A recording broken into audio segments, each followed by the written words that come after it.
I know you like watching fire. I think sometimes that's why you come. So today's video, I'm going to make some artisan bread using the artisan bread dough bowl and the rope bowl that I made using hemp rope. That's right, we're going to try that out. So I have a little basket here I made for just a demonstration of how I sewed that together. So basically I've got nylon thread with a needle, biggest needle I can get with the biggest eye, so that thread will fit in there. That is a larger than sewing thread that you run in a sewing machine. And basically on the end here is where I started. We're going to wrap around that once, going to the same hole, kind of tie that together. Hopefully I'm not getting out of the shot here where you haven't figured that out yet. So that ties that piece together. Like I say, this is just hot glued, so it does want to move. Now I'll go down to the next thread. If it looks like it's solid enough, maybe I'll skip a row. And now that I have it to here, I'll go in the lower hole to tie that together. You following along? That's good. So just as easy as that. This is tying it all together. So you can do this quickly and easily. This is hemp rope, so it's not a problem pulling the thread through. Like I say, you can see that's tying it together rather well.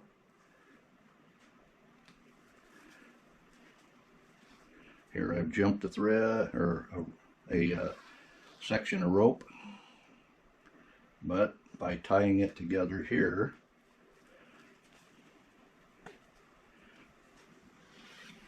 we're doing all right. You seeing that? Maybe I'll tilt that down a little bit. So I'm going to skip that one, go into the next. You can see where it comes out. And what do we got going on here? There's a knot. That's the problem with this out. Hopefully you saw that.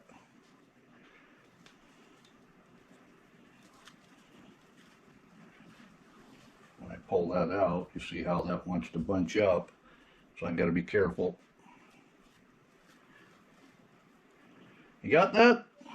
That's good.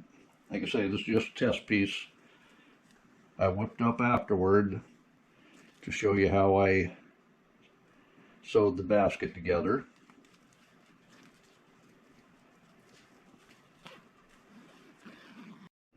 And if you have your wife's glazing kitchen torch around, you can get rid of the threads inside there.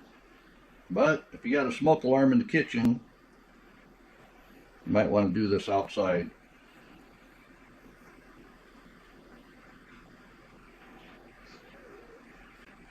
And I was afraid to have this stitched up before I torched it. Yep. You want to do that torching first, because now I just burnt my nylon thread. I was afraid of that. Don't want to skip any steps.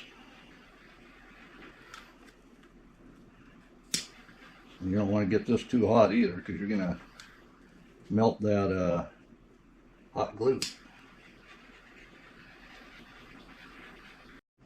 Well, looks like the wife used all the flour up. That's all right. She buys more. I'll go ahead and put the next one in. We'll see if we do this without making too much of a mess.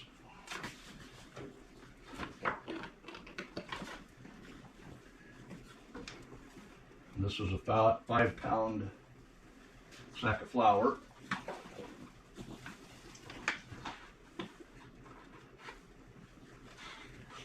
There probably 3 cups left down in the sifter there.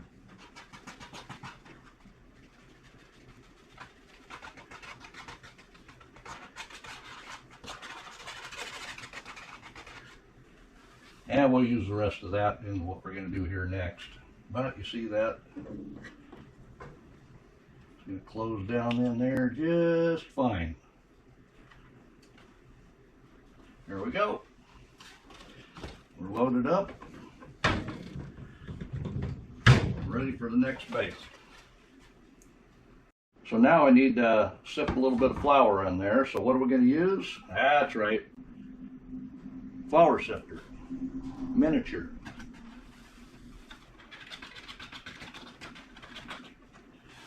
I think there's just enough. So we'll make sure this is moist again.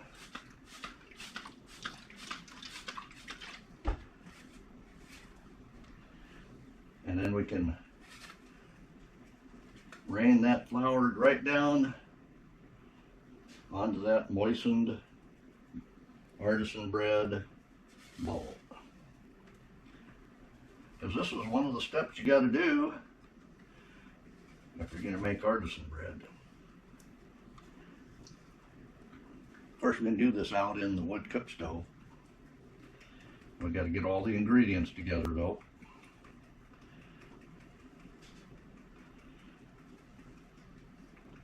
There. You like it?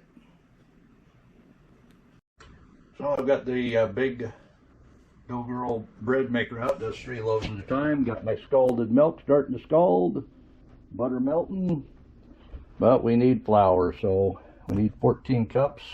This is an 8-cup measure. Oh, look how nice that works. Good thing I filled that up with flour, otherwise it'd be out already.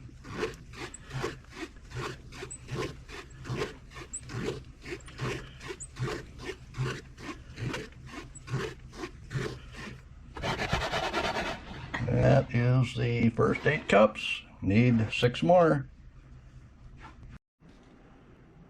But we're making a dinner artisan bread. So what we're going to do is put in 1 packet of Idaho butter and herb potato mix. This is dry, obviously. This is just like Grandma did. She'd run over to Walmart, pick up a pack. It was less than 99 cents when she got it. Show you all that. So we got nicely scalded milk here, not boiled. I'm going to go in the pan first. You can tell it's scalded when you have little bits of foam on the bottom there. You don't want that foam on top though, that means it boiled. And we've got our 3rd cup of butter melted. And then to cool that all down, because you don't want to throw your yeast and that kind of stuff in, we've got 2 cups of cold water. Of course, that's cold well water. That'll cool down everything here. Now we'll get our yeast put together while that cools down the rest of the way. So we got our 1/2 cup of sugar. Get that mixed in.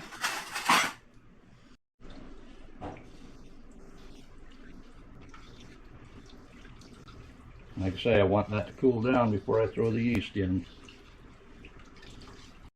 So we've got the yeast we're going to put in there now. Let's cool down. And you may be asking, well, if you're making 2 loaves of artisan bread, why are you making a 3-loaf recipe? Well, each loaf is a 1-pound loaf, and each of these bowls takes 1.5 pounds. So if you make 3 loaves, you do 2 full batches of artisan bread. Make sense? So we're going to put the first 8 cups of flour in first. We don't want those instant potatoes right directly in the soup, because it'll suck up all the moisture. Oh, it's going to soak up moisture, but we don't want to soak up all the moisture. Like I say, this is sifted flour. That's 8 cups of the 14 that I need. And now, for flavoring, we're putting in, just like in the day, Grandma had to use scissors to open them. And that's the potatoes and chives and butter flavoring for a dinner bread, artisan, on top of the first batch of flour. So I put the first 8 cups in. I need 6 more, but because I used about a cup of instant potatoes, I'll use a cup less of flour. So I'll get me, let's see here now. I was going to go for 6 more cups. I'll go down to 5 cups. All right. So we got the 5 extra cups of flour here.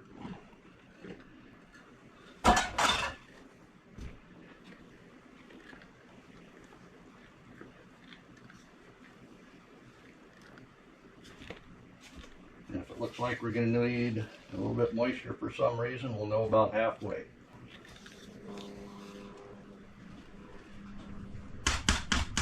So I'll put the dough hook in. Yes, I wash my hands.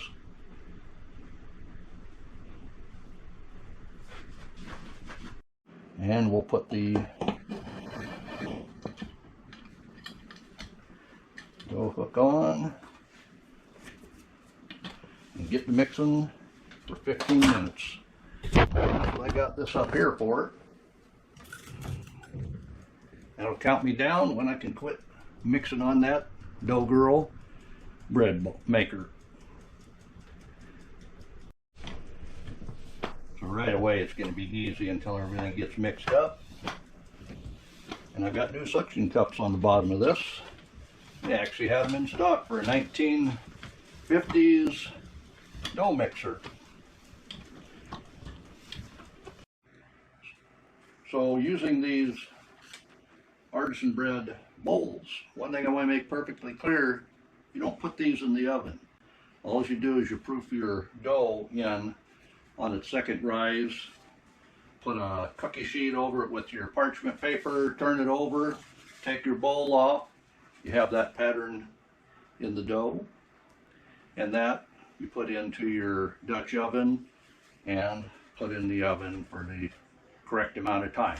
So not to worry, I'm not going to lose all the hot glue out of this. It's not going in the oven either. All right, it's been an hour. Holy moly.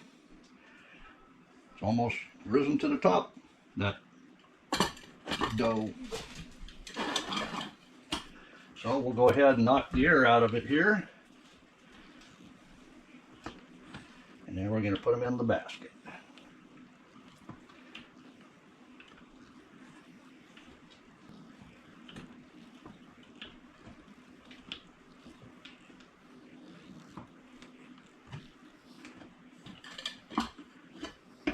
All right. So we got our bread bowl down to put that dough in. We don't have to do anything other than cut it because it's all been run through the dough girl bread maker.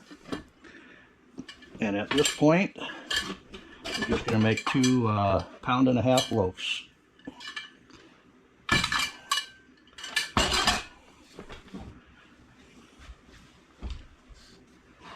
So get us all floured up here so we don't stick so much to the pan.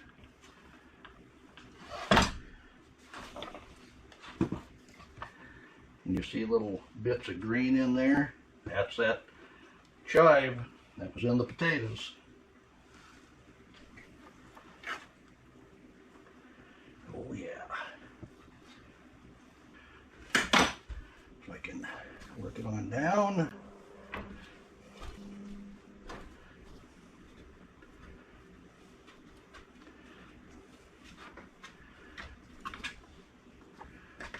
Oh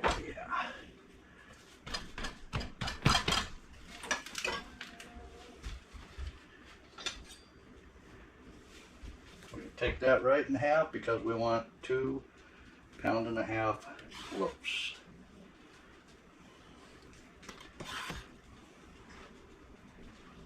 And like I say, this was made from a batch that was made for 3 regular loaves of dough, of bread.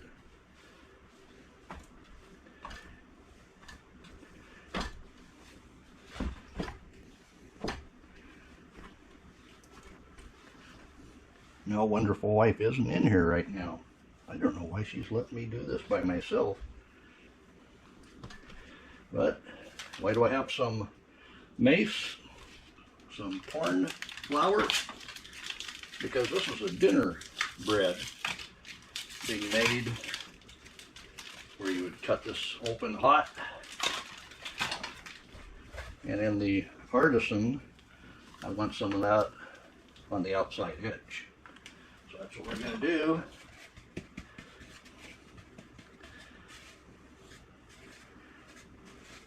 Get it rolled around in there. That way, when you pick the dough out of there, that's what you're going to see.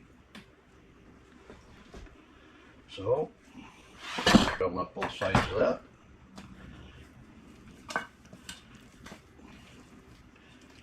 Oh yeah, that's what we're talking about. Put it in the basket. This will be the bottom when we go to bake it. Now we're going to let that rise for the second time. And I'll get the other basket ready. Yeah, I think I'm going to do it without that hanky in there. We'll just make sure we've got a lot of cornmeal on there. We'll ask wonderful wife what she thinks about it all. It look like it's too much dough. It's got to be pretty thick. In other words, I probably made more than 3 loaves worth. Yeah. So we should probably take some of that off. Yeah. About half. About half, because it's going to double again. Yeah. Yeah, that's what I was thinking.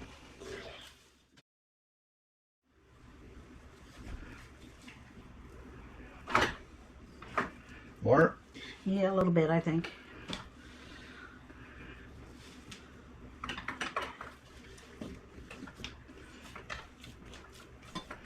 More? That should be good. All right.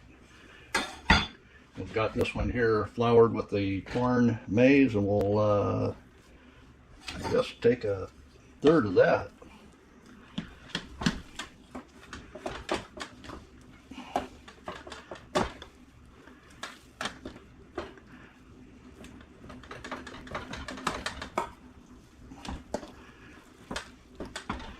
I guess I should throw it back in the basket, huh?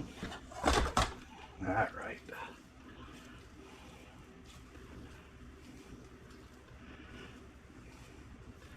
Like I say, we're trying this for the first time. Right, wrong, or indifferent. Now we got to make some dinner rolls or something with the rest of that. Yeah, I guess we could do a bread as well in the pan. So, wonderful wife, how come we ended up with an extra loaf of bread from this recipe? I thought I was making 3 loaves of bread. You forgot. It was a loaf. The recipe was for 4 loaves. Yeah, that was the problem. Forgot to reduce the amount of ingredients. Yep, there were 4. And what I wanted was 2 1.5 pound loaves, but this actually made 4 pounds. So we ended up with 1 extra loaf of bread. We'll get rid of it somewhere. It tasted good for breakfast. That's right. So looks like I had enough probably for 1 more loaf of bread. And we'll go ahead and let that double in size and throw them in the oven. So I'm going to bake one of these in the oven, the wood cook stove, and the other one in the oven in the house. Wonderful wife's going to take care of that one for me. And we'll see what the difference is between the wood stove and the oven. I know the oven is electronically controlled. The other one, you got to get the temperature. We're going to throw these on the warming rack to warm up and double in size. Be back with you in a minute. So just like before, we'll make us an upside down fire with 2 bigger pieces on the bottom. We've got these medium sticks that we're going to put in there. And then we got a lot smaller sticks as well. We're going to filter right in with them. This is these little ones that'll get everything else going. All right. Need a piece of newspaper.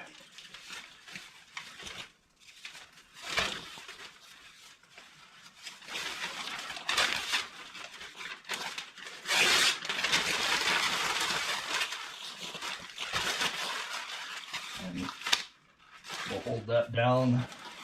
If that's the case, that'll be kind of on top of everything.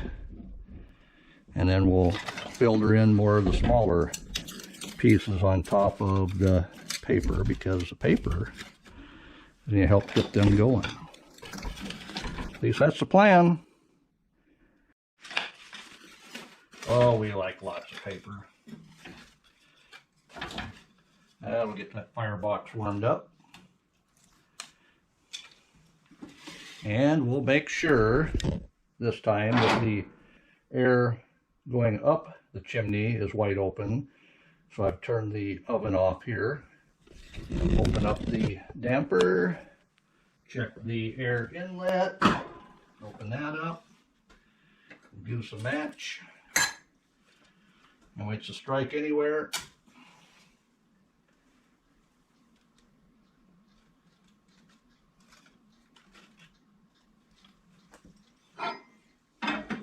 Wouldn't be able to do that if that was hot.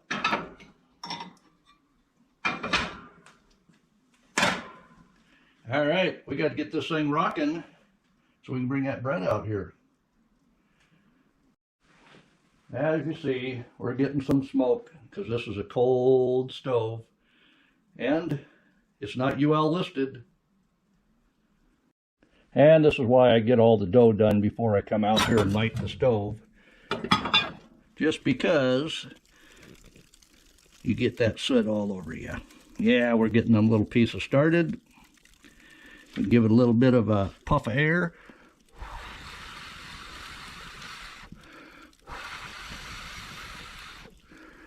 It always likes a puff of air. But like I say, you see those smalls, they've lit right off before all that paper's gone.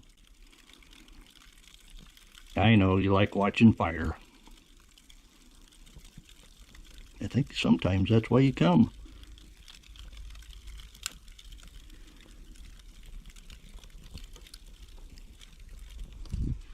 See, no more smoke on top. It didn't take long. So let's take a look at that fire. It's been right at 5 minutes. Oh yeah, we got a good bed of coals there. I'll show you what all them little sticks turned into. That's right, we got coals going in there now. So I can go ahead and put the oven gate at half. So that's turning it halfway on, so half the smoke is going up the chimney here and the rest is going down around the oven to warm it up. I'm just watching any smoke here that might be coming up, because when you throw that all the way to oven, you'll get a lot of smoke here. But right now the smoke that's coming is from that oil I sprayed on. So we're looking good here. Go ahead and let that warm up a little bit, get the oven all the way on. By then that bread should be ready to throw in that oven. So the oven here, before it gets too hot, I'm going to take this rack out and I'm going to bake on the bottom rack only. So we'll get everything set up here. I've got a couple of oven thermometers in here. How good they are, I don't know, but we're gonna got one on each side, so we're gonna see if we can kind of tell whether one side of the oven is warmer than the other. Like I've said before, the gases come across the top here, heating up the plate on top. it'll drop down the side, warming up this side under it before it goes up the chimney in the back. So this corner here is going to be just a little bit cooler. Got it? Good. So basically, stoves in the day would have a water jacket on the side here. This one doesn't appear to have been made for anything because there's nothing on the cast iron. But you could actually have a water jacket with a tank about 4 inches thick in that whole area here, sitting up against the side, and it would warm probably about 10 gallons of water. Well, it's been about 10 minutes. I'll throw another piece in there that'll burn easily, and we'll set the oven to all the way on. Like I say, I'm still watching for any smoke here. I still have some smoke burning off from that spray. Now I can close the chimney just a little bit. Like I say, yeah, you see down here, I'm getting smoke. So we'll open that up till that warms up. See, opening it just a little bit. Stop that smoke. Now, I'll let the oven warm up before I close that damper down. How about we do that today? We got really no wind out there pulling that smoke out the chimney. But we're going to do one of the loaves of bread in a fry pan, and the other one in the oven in the house that's controlled electronically. So I'll do the fry pan in the wood cook stove, and we'll do the Lodge Dutch oven in the house here. And even though there's going to be parchment paper, we'll get a little bit of corn flour on the bottom. That way we don't have anything sticking. Shouldn't have the problem anyway. But that's just what I do. So we're going to put our first one down on the parchment paper because they have risen. And you can see that's risen out the top.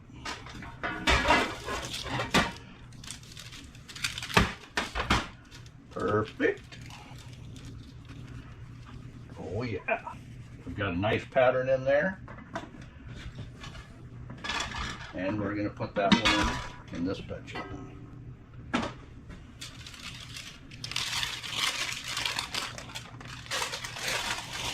Oh, it gets in there so pretty. And into the oven it goes with the lid on it. Let's see. The wonderful wife clean that oven. Oh yeah. And we'll set the timer. And like I was saying before I was really interrupted by a dead battery, I set the timer for 30 minutes, and we'll take that lid off and finish it baking. But we got to get this one into that wood cook stove. So we got this yummy one. You see the little green specks in there? Yep, that's chive. It's going to go in here with this one. Why not?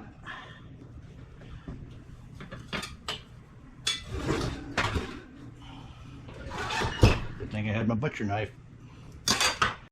So we got our parchment paper here. We've got our homemade basket here.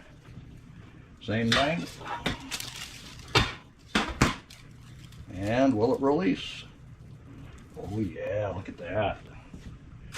We have the extra little lines in it as well. So this one's going to go into the fry pan. Look at that. Yeah. Oh yeah. Take this out and I'll throw it in the wood cook stove. So we're going to go ahead and throw that in there now. Keep an eye on it. That'll start warming up in the pan.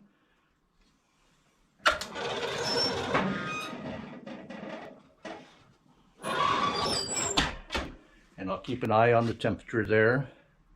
This is going to take a little bit more playing with because we don't have electronic controls. We got to do this all manually. So to hold a little bit more heat in, I'll go ahead and close that chimney You see there's no smoke here on top, so we're warmed up enough. The air inlet is closed all but the last little bit. So we're getting enough air in there that we're getting that fire roaring. And I'll go ahead and throw some more wood in because we got to keep an eye that we don't run out of heat.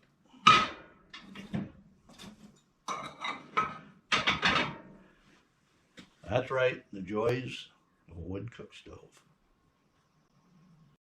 So I do have the timer set. I've got enough wood in the firebox right now. The oven is heating up still. It's not quite the temperature, but we're going to let that bread warm up as well. So I've added an extra 5 minutes on the timer, and we'll just keep an eye on that. But boy, I tell you what, it's not winter anymore. You can tell that this stove's getting good and hot. Looks like we filled out to the edge of that pan. So now it'll raise up and be a wonderful loaf of artisan bread. Well, it's been 30 minutes. Go ahead and make sure we have enough wood in that fire.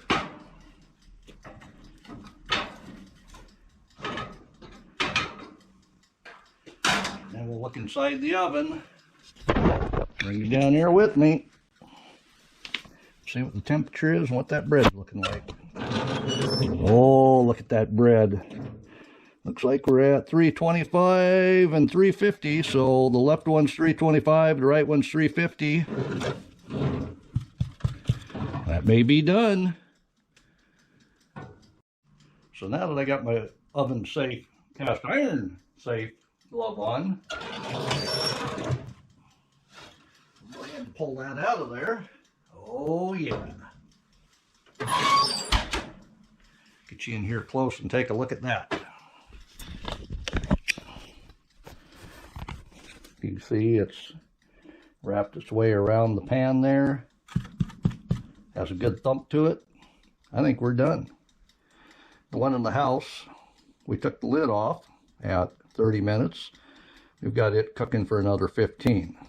So we'll go ahead and get this out of the skillet and let it set for at least 5 minutes before we tear into that. So we'll get this pulled out of the pan. How's that look on the bottom? Oh yeah, nice and brown.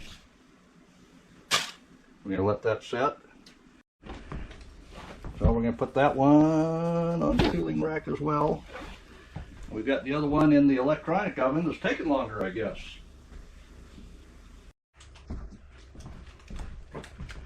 Alright.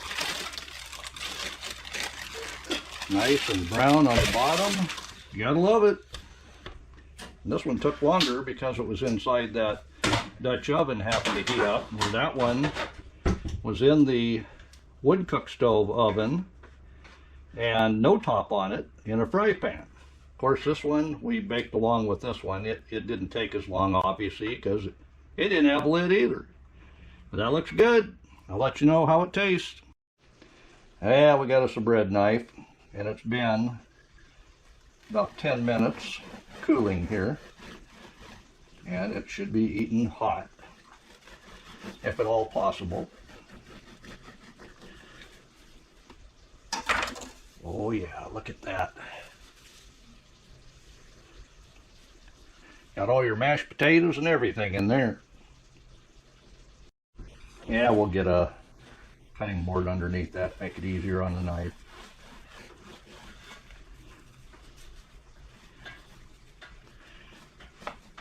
This one's going to get eaten with this dinner, and we'll let the other ones for tomorrow. Well, we'll get this cut up so we can enjoy it for today's dinner. Yeah, but the proof is in what's it taste like. I got a little bit of butter on there.